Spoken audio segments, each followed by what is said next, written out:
Oye, y hay también una especie como de autosabotaje de Daniel Noboa, ¿no? Porque al mismo tiempo que él mismo se ha descarado dándonos a entender, pues, que incluso lo de México tiene más que ver con el tema de la consulta popular que le interesa que pase. Quiero compartirte un fragmentito y que me des tu opinión, y ya lo has englobado bastante bien, dices los apagones, la falta de Estado en las fronteras, pero también la falta de Estado en zonas urbanas, el sistema penitenciario semidestrozado, con las masacres que han escandalizado al mundo, porque le han dado la vuelta al mundo, y uno dice, ¿qué cosa? Si apenas hace 10 años Ecuador brillaba porque tenía una política exterior astuta, sagaz, una de resistencia frente a los poderes imperiales, y de pronto ahora lo tienen en un momento en donde cada que se habla de Ecuador, sobre todo de los políticos ecuatorianos, es de no podérsela creer. Mira, esa entrevista que pues han publicado varios medios, algunos fragmentos a SBS World News, en donde le preguntan que tiene un referéndum y esto responde. Under 2 weeks, and that you want to be seen as the tough guy. Not necessarily. I want to be seen as someone that is fair, not necessarily a tough guy. Was it a hard decision to make? It was a very hard decision to make. Of course it was. Did you have advisors saying don't do it? Some yes, some no, but I had to make the final decision. It was my responsibility. If Glass would have escaped using vehicles from the embassy and planes from the Mexican government, then I would have been too weak for everyone. Now that I caught the guy, I'm too strong. So it's kind of difficult to please everybody, but the vast majority of the people in Ecuador are happy with my decision. Even though the video that the Mexicans have released from within the embassy, I mean, that's violent. We have a video. We have several videos. If someone enters an embassy and grabs a criminal, and members of the embassy start hitting police officers, who's starting the violence there? ¿Quién es? No me lo puedo creer. ¿Quién está iniciando la violencia cuando allanas, irrumpes ilegalmente, llegas armado con todos los hombres enmascarados, contra gente que no tenía armas? Pero quería preguntarte sobre esto, Andrés. Él dice que quiere ser visto como una persona justa, no como un tipo duro, pero que el tema de Glass pues se salió ahí de control, pero que él se quiere comer un cevichito, unos taquitos con López Obrador para arreglar el asunto. Es una manera bastante reduccionista de querer salir por la tangente en un contexto en el que la consulta popular va a definir mucho de lo que suceda en adelante en el Ecuador, ¿no? Yo en ese caso le recomendaría al presidente mexicano que le ponga bastante chile al plato de este gallo. Porque en su momento dijo, because he's nice, because he's handsome, y que por eso él legitimaba el accionar político de su gobierno. Porque el man es chévere, porque el man es lindo, porque el man es un gallo. Me imagino que en México entenderán también lo que es ser un gallo, ¿no? Que es prácticamente la manera en la que él está actuando. Beligerante, violento, autoritario, galán de barrio no sé, pero de vereda seguramente. Y este hombre lo que está haciendo es llevándonos a un conflicto con un país que se ha portado a la altura. O sea, yo realmente admiro el accionar del gobierno mexicano.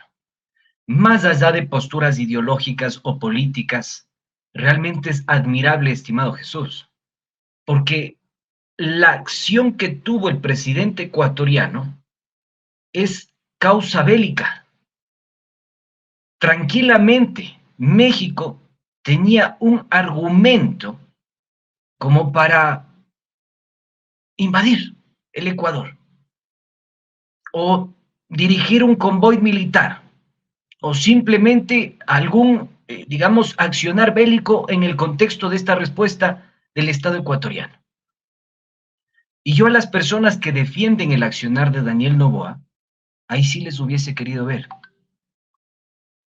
Porque México nos pisaba, no tenía capacidad de respuesta el Ecuador frente al contingente militar mexicano, frente a los, digamos, al tamaño del Estado mexicano y frente a las relaciones diplomáticas que tiene México, que lo demostró en la gestión de la OEA.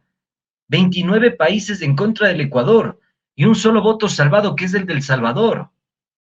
O sea, es una locura. Y que el tipo siga diciendo, yo le voy a invitar un ceviche y nos vamos a comer unos tacos. Realmente es algo inverosímil.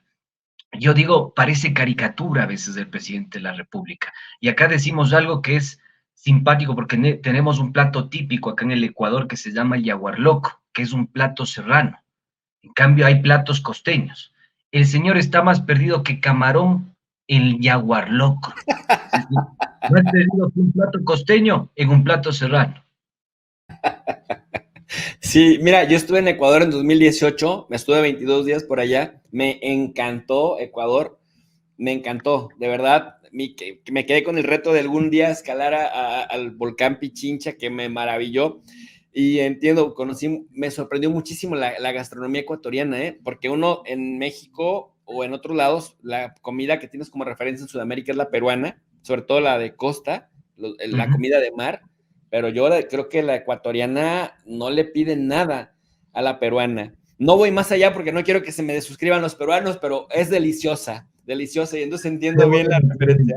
Welcome to the jungle en tal caso. Es el momento que quieras, mi querido Jesús. El siguiente tema va relacionado a cómo Daniel Noboa, pues sigue el libreto, o sigue el guión del libreto de solidarizarse con Israel en el contexto en el que, pues ya viste que el 13 de abril parecía que se venía la Tercera Guerra Mundial, y escribe esto: expreso mi preocupación por la grave situación en el Medio Oriente y los ataques de Irán en contra del Estado de Israel, todo el respaldo del Ecuador para el pueblo de Israel en estos difíciles momentos, que la paz prevalezca, estamos pendientes y atentos a los ciudadanos ecuatorianos y nuestras misiones en la región. Pero en la semana estuvo circulando muchísimo este audio, fragmentito, de la vicepresidenta, que dice: para mí no hay ni palabras de aliento y mucho menos presupuesto.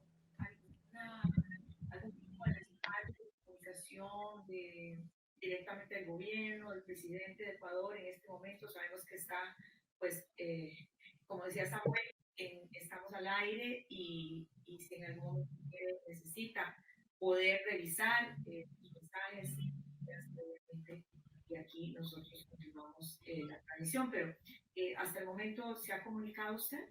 ¿Se ha comunicado con usted? No, de presidencia no. ¿Y cómo se siente? Usted usa una palabra sola, usted se siente sola, y claro que nos ha indicado algo de la situación, y como que es una situación tan intensa, tan sencilla. Estoy hablando de la seguridad de tantas personas en este momento, en muchas regiones del Medio Oriente. Bueno, y posteriormente el gobierno del Ecuador sacó este comunicado en donde la desmiente, dice que, pues, ya, bueno, condena a Irán, etcétera, etcétera, pero dice que tan pronto como se conoció la noticia acerca del ataque contra Israel, envió instrucciones para el resguardo y protección de todo el personal de la embajada, y se contactó directamente a la embajadora Verónica Abad, quien confirmó que se encontraba bien y seguía las instrucciones del Estado de Israel. Mira, a juzgar, no quiero predisponer tu respuesta, pero a juzgar por este tipo de comunicados que los utilizaron, y además eran como muy elegantes, fundamentando en artículos de las convenciones y tal, pero sacados como de contexto, yo como que le creo más a la vicepresidenta de Ecuador, ya ese comunicado oficial. Pero te quiero preguntar adicional, ¿qué piensas de esto y cuál es el trasfondo de esa riña entre el presidente y su vicepresidenta? Bueno, yo creo que es algo de sentido común, ¿no, estimado Jesús? ¿Cómo le vas a creer a una persona que quiere solucionar el asalto a una embajada extranjera en su suelo patrio, invitándole a comer un ceviche a otro presidente de la República? O sea, es un man que, insisto, está más perdido que camarón en Yaguarlocro, o que papa en encebollado también. Pero mira, la cosa es muy simple, es muy sencilla. El presidente de la República insiste en una práctica que es recurrente en el país, el transfugismo, ¿ya? que es utilizar a los partidos o movimientos políticos como caballo de carreras. No tenemos la institucionalización de partidos políticos y procesos políticos o electorales como México, por ejemplo, a partir del cardenismo, ¿ya? Como para ponerte una pequeña similitud.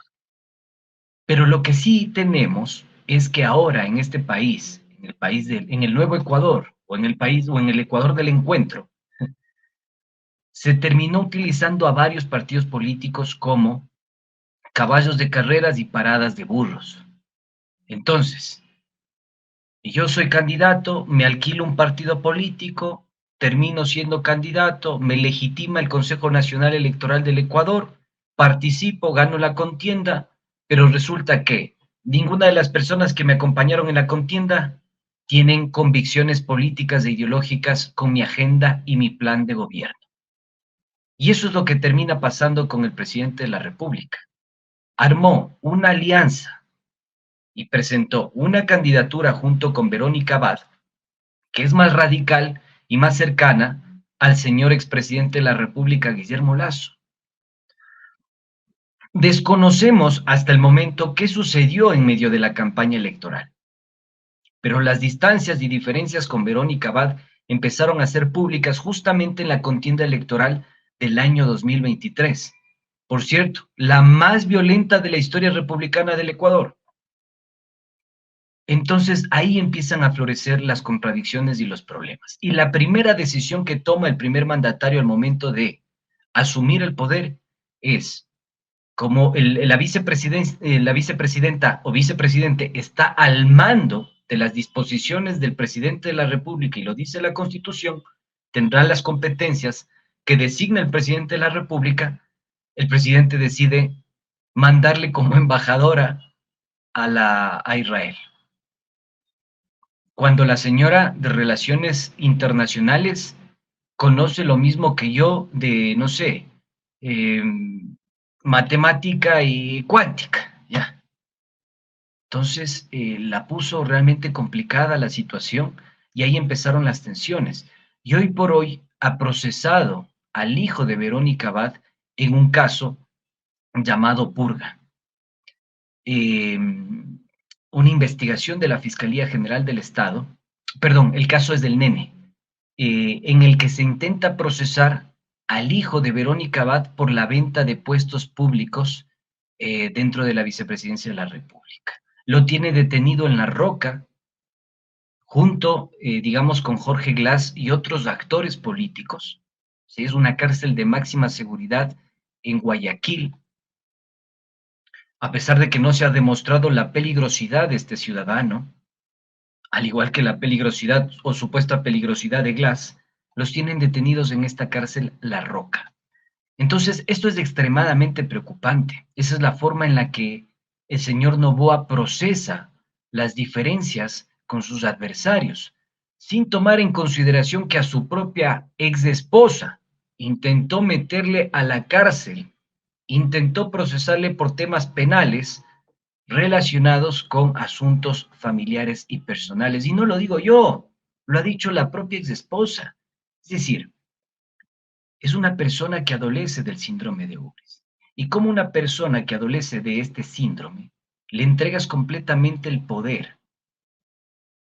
¿Qué va a terminar haciendo con nosotros, con el Estado ecuatoriano, con los ecuatorianos?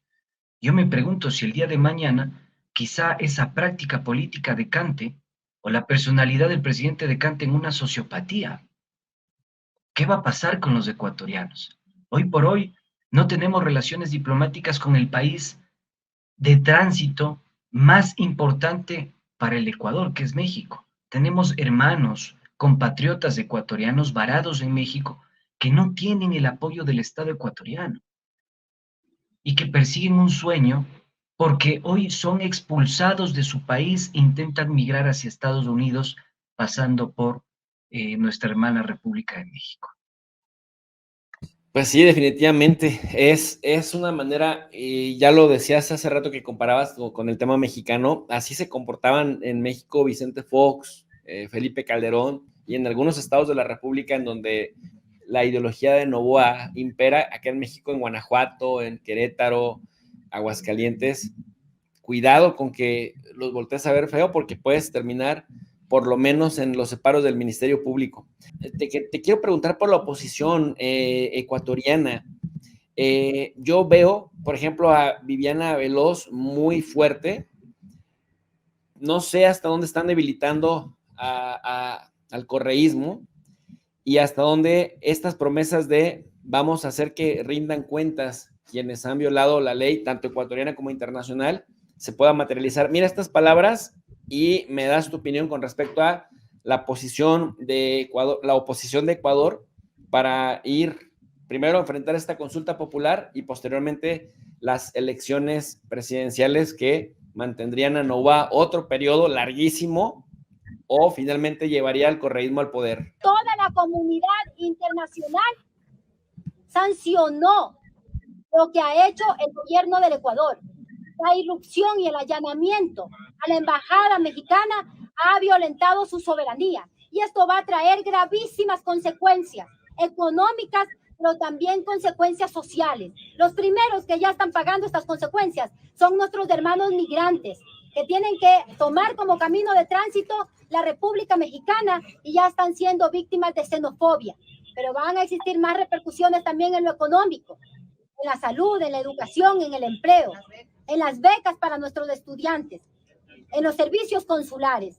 Este problema que ha generado el gobierno, porque él generó este conflicto y se pretenden lavar las manos, no buscan una solución, sino que están buscando profundizarlo y agudizarlo. Por eso denunciamos que hoy ha existido un nuevo boicot para que el Ecuador no sepa la verdad, para que no se le establezcan responsabilidades y vamos también a realizar todas las acciones legales pertinentes en la vía jurisdiccional.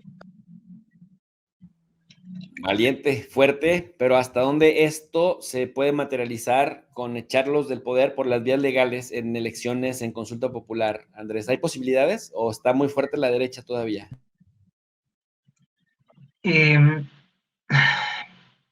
Complicado, ¿no? Hay varios autores, sí, hay varios autores, digamos, no lo quiero poner muy académico, sino en términos prácticos para que la gente lo entienda, pero yo sé que tú eres un académico, un entendido, un erudito en tu campo y también me gustaría, digamos, dar unos criterios sociológicos al respecto, si es posible, estimado Jesús. Claro. Hoy existe una clausura total del sistema. Hay una clausura del sistema. Diría Tarrow, diría Charles Tilly, etc. Hay una clausura absoluta del sistema. Hoy no tenemos, por la lid democrática, la posibilidad de participar. Digo, es más o menos, para poner un símil a la situación mexicana, muy parecido a lo que le sucedió a López Obrador con la construcción de esta carretera para llegar a este hospital y la demanda que le puso Vicente Fox en su momento. Ya, algo así. Presidentes o autoridades que intervienen de manera directa para que esta corriente política, ideológica, no pueda participar en la vía electoral, o de alguna forma ingrese muy debilitada frente a las estrategias de comunicación y de juego de persecución política que las aplica hoy por hoy la Fiscalía General del Estado en contubernio con los medios de comunicación, con los más media. Entonces, yo veo muy difícil que esta propuesta o esta alternativa progresista llegue fuerte para 2025. Noboa ha utilizado la viveza criolla y la astucia como método también de gobernación, como método de gobernabilidad, adicionalmente al tema del uso ilegítimo de la fuerza.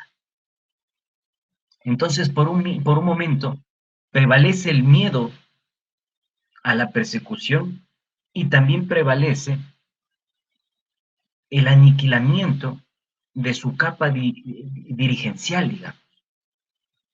Tenemos al líder máximo de esta organización política por fuera del Ecuador, prácticamente por fuera del Ecuador, producto de la proscripción, muy similar a lo que se hizo en el peronismo argentino, muy parecido a lo que se hizo en el peronismo argentino, o al varguismo brasileño muy parecido, por fuera del país, de alguna forma teniendo todavía injerencia en el territorio nacional a través de una cuenta de Twitter o de X. Es una cosa, una locura. Siendo todavía hasta el momento la primera fuerza política del país, a pesar de que lograron Moreno, Lazo, Noboa dinamitar la mayoría de sus liderazgos, sigue siendo la primera fuerza política del país.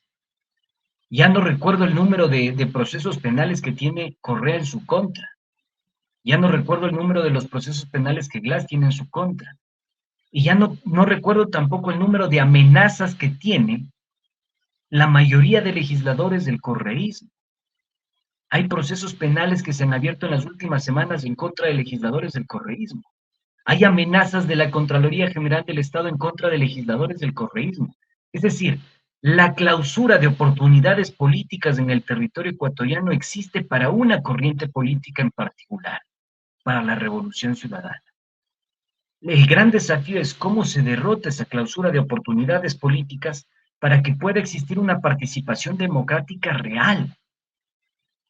Las sentencias que han emitido la justicia ecuatoriana en contra de estos políticos o de estas dirigencias del correísmo han sido en tiempos récord. Y de alguna forma estamos viviendo una proscripción sin utilizar el término proscripción.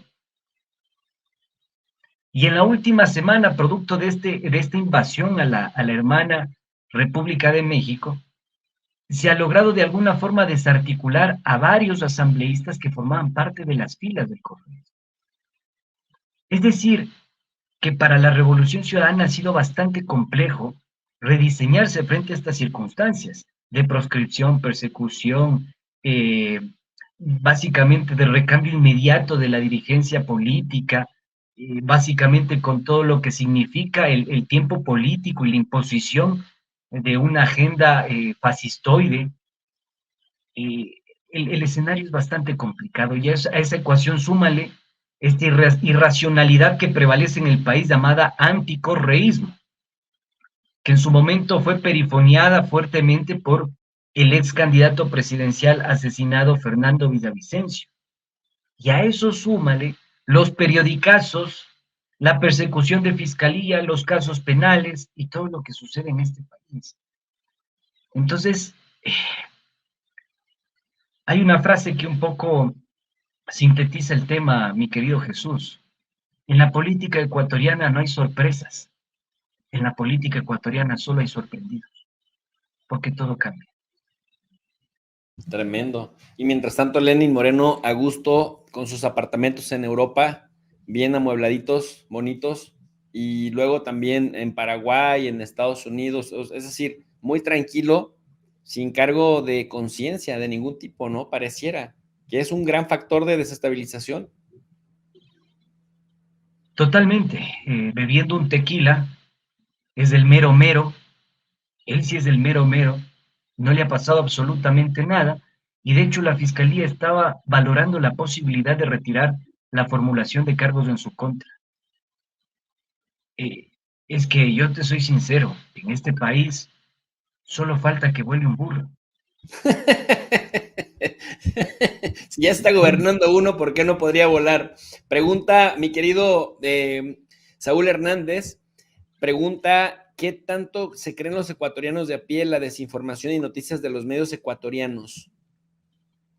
Es muy fuerte, acá es muy fuerte, a diferencia de México, que digamos estos espacios son muy ricos y digamos son altamente consumidos. En el Ecuador recién estamos ingresando a ese proceso nosotros, y a pesar de eso hay una hegemonía muy presente y muy marcada de parte de los medios corporativos, ¿no? Que incluso reciben financiamiento directo del gobierno nacional a través de la pauta y a través de los grandes intereses, porque terminan siendo oligopolios o monopolios que terminan teniendo conexiones con el mundo minero, petrolero, con las empresas privadas, con los proveedores del Estado, y tiene muchos intereses, y estos grupos de interés a la final terminan marcando la agenda setting de los grandes medios de comunicación. O sea, periodistas en este país, mi querido Jesús, hay periodistas que no son periodistas, pues. Hay periodistas que se dicen periodistas, pero que en la práctica son bachilleres, es decir, acabaron la secundaria y hasta ahí llegaron. Y de esos ejemplos tenemos varios en el país. O sea, son muy pocos los colegas formados con criterio, digamos, con una estructura académica sólida y que de alguna forma objetivamente nos presenten no solo sus comentarios al respecto, sino su evidencia. Yo, ¿por qué digo que asaltaron el círculo cercano de la mafia albanesa, de la mafia generalesa a su vez, de la Policía Nacional, a la Embajada de México? Porque tengo las pruebas en mis manos, porque tengo lo que documenta que Freddy Goyes estuvo detrás de la decisión para el grupo de operaciones especiales, porque sé que el director de Seguridad Ciudadana y Tareas Especiales dio la orden, que fue Freddy Goyes, porque sé que Freddy Goyes fue ascendido por el expresidente de la República, Guillermo Lasso, y porque sé que el señor Freddy Goyes sabía que existía un seguimiento de la UCETES y la UNTIAD, dos unidades especializadas de la Policía Nacional, al cuñado del expresidente de la República, Guillermo Lasso, por narcotráfico y por relación con la mafia albanesa. Y aquí te digo entre nos, no vaya a ser que le salte a Daniel Noboa un caso similar o peor que el de Guillermo Lasso con su cuñado, el señor Danilo Carrera.